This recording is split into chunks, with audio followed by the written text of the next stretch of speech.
महाराष्ट्रामधील जनता यापुढे हातात मशाल घेऊन तुतारीच वाजवणार असं संजय राऊतांनी म्हटलंय। पवार गट आणि ठाकरे गटाच्या चिन्हावरून संजय राऊत यांनी महायुतीला आव्हान दिलेलं आहे। तर तुताऱ्या वाजवा नाहीतर मशाली पेटवा, आम्ही 45हून अधिक जागा जिंकणारच असा दावा चंद्रकांत पाटलांनी केलाय। महाराष्ट्रातली 11 कोटी जनता यापुढे तुतारीच वाजवणार आहे, हातात मशाल घेऊन। बरं का, हातात मशाल, हात आहे, हातात मशाल आहे आणि तुतारी आहे।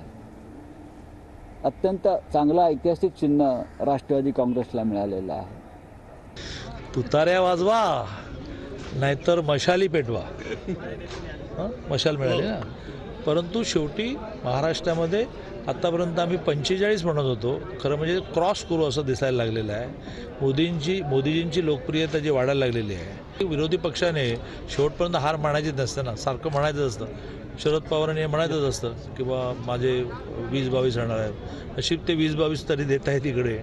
पण त्यांना हे कळून चुकलेलं आहे की 45 वगैरे काही नाही, बहुतेक 48 पर्यंत